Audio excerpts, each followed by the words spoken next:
अस्सलाम वालेकुम प्यारे बच्चों। आज मैं पीटीबी की हिस्ट्री की ग्रेड 7 की बुक में chapter number 5 modern period in Europe के बारे में आपको बताऊंगी।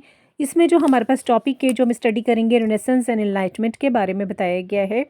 Main events people and changes covered in the modern period in Europe, यानी उसमें कुछ वाक़यात भी हैं, उसमें लोगों के बारे में भी बताया गया है, तब्दीलियाँ भी बताई गई हैं जो कि मॉडर्न पीरियड जो है वो यूरोप में हुआ है। Europe is not only for its revolutions and wars but also for its socio-cultural changes. Europe जो है वो अपने इनकलाब की वजह से ही सिर्फ नहीं जाना जाता था और या जंगों की वजह से नहीं जाना जाता था, बल्कि एक सोशल कल्चरल चेंजेस आई थी उसमें, यानी कि समाजी तौर पे भी और सकाफती तौर पे भी तब्दीलियाँ आ गई थी। और रेनेसेंस में भी ये शामिल थी the रिफॉर्मेशंस and colonialism.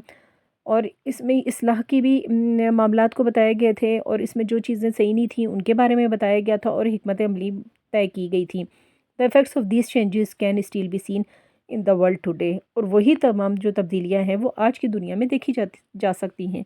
During 15th and 16th centuries CE the European society witnessed tremendous changes.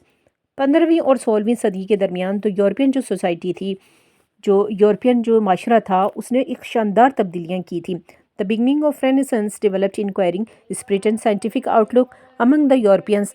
जो रेनेसेंस की शुरुआत थी वो बहुत ज़्यादा तरक्की याफ्ता जो ममालिक थे उनमें हुई थी, और साइंटिफिक और जो साइंसी तहकीक और साइंसी आउटलुक थी इन यूरोपियंस के दरमियान हुई थी। Reformation movement challenge the medieval religious setup.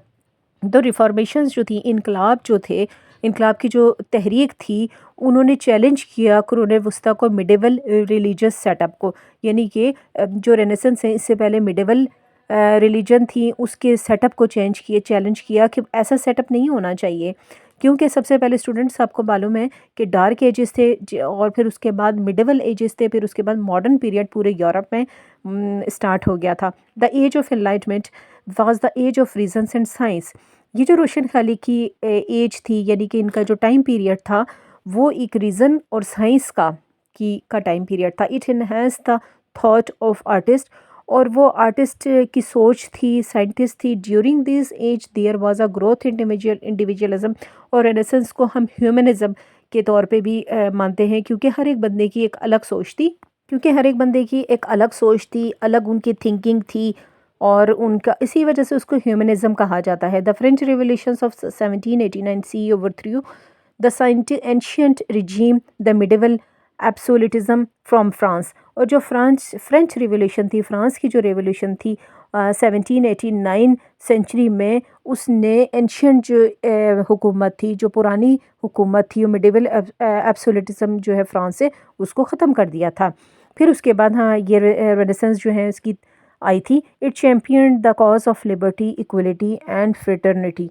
इसी और इन्होंने लोगों को आज़ादी भी दी, उनको इक्वल, सारे लोग इक्वल हो गए थे। लेकिन पहले ज़माने में डार्क एजेस में ऐसा नहीं था और सबको एक हुकूक हासिल नहीं थे, एक दूसरे के बराबर नहीं थे।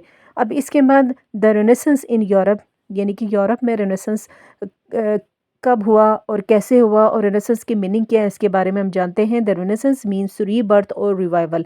रेनेसेंस का मतलब है कि दोबारा कोई भी चीज़ वो पैदा होना और उसकी नई ज़िंदगी होना। क्योंकि हमारे पास जो डार्क एजेस था पहले था, फिर उसके बाद मिडिवल, मैंने आपको बताया मिडल एजेस था, फिर उसके बाद रेनेसेंस का पीरियड स्टार्ट हो गया था, और उसके बाद मॉडर्न पीरियड आ गया था। The renaissance in Europe was a cultural and the social political movement of the 15 and 16।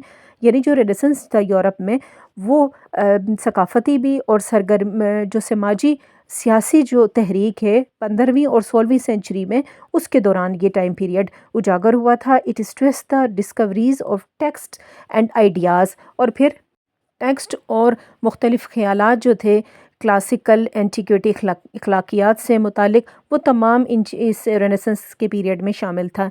The renaissance got its start in Italy, और वो इटली में शुरू हुआ, but soon covered all of the Europe. और फिर उसके बाद बहुत ही जल्दी मैंने आपको बताया कि वो यूरोप में फैल गया था। The renaissance was the cultural rebirth that touched all of Europe.